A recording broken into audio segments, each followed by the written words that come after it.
Hello students, welcome back in my class.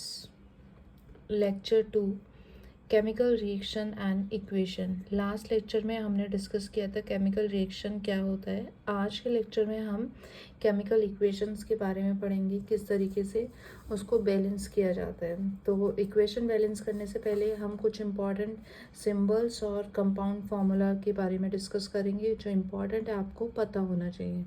तो यहाँ पे कुछ नेम हैं, कुछ सिंबल्स हैं वैलेंसी वाइज मेंशन किया हुआ है, वैलेंसी 1, 2, 3 एंड कंपाउंड फॉर्म के अंदर।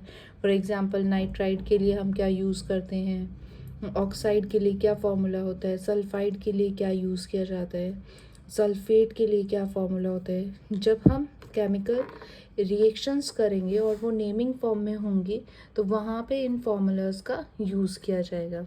तो हम स्टार्ट करते हैं इक्वेशन को किस तरीके से बैलेंस करना है।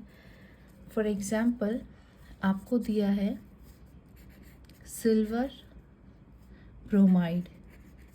जब इसको हम हीट करेंगे, इसको हम सनलाइट देंगे तो यहाँ पे सिल्वर ब्रोमाइड क्या होगा, डिकम्पोज हो जाएगा और आपको मिलेगा सिल्वर प्लस ब्रोमाइड। इस तरीके से रिएक्शन है। इसको बैलेंस कैसे करना है, सबसे पहले हम एक टेबल बनाएंगे।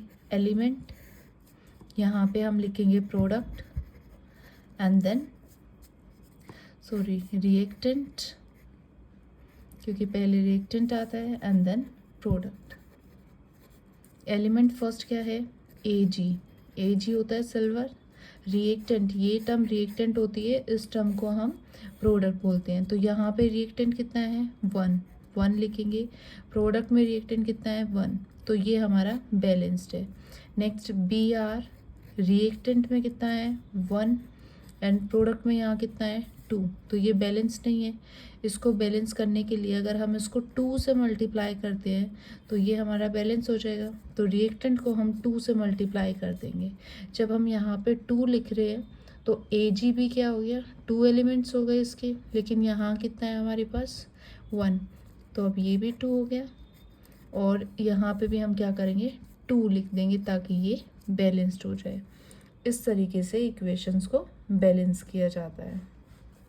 अदर एग्जाम्पल आपको अगर दिया है Na plus H2O gives NaOH plus H2।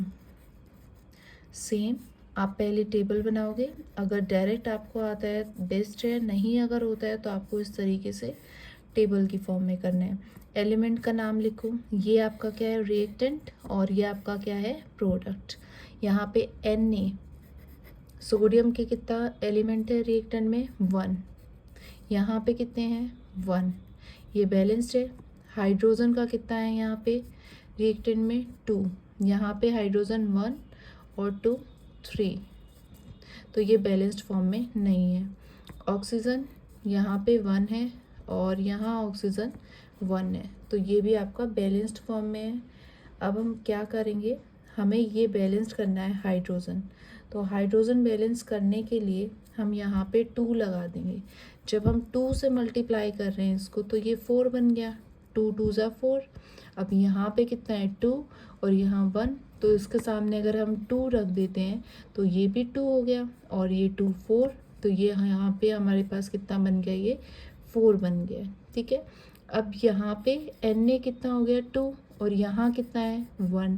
तो हमें यहाँ भी 2 लिखना पड़ेगा। तो यहाँ भी Na2 और यहाँ पे भी 2, तो ये भी 2 हो गया बैलेंस। नेक्स्ट अब ऑक्सीजन का देखो, ऑक्सीजन यहाँ पे 2 है और ऑक्सीजन यहाँ पे भी कितना है, 2। तो ये हमारी क्या होगी, बैलेंस्ड फॉर्म में। तो जब भी हम इक्वेशन को बैलेंस्ड करते हैं, आप एक टेबल बनाओगे, लेफ्ट हैंड साइड रिएक्टेंट के जो एलिमेंट्स है वो चेक करोगे, प्रोडक्ट्स के एलिमेंट चेक करने हैं, उनको हमें इक्वली करना है। यहाँ पे हम यूज़ करते हैं law of conservation of mass. First lecture में यह हमने डिस्कस किया था। कंजर्वेशन ऑफ मास में क्या होता है, मास को ना तो हम क्रिएट कर सकते हैं और ना ही डिस्ट्रॉय कर सकते हैं। तो left hand side and right hand side जो मास होगा वो क्या रहेगा, सेम रहेगा।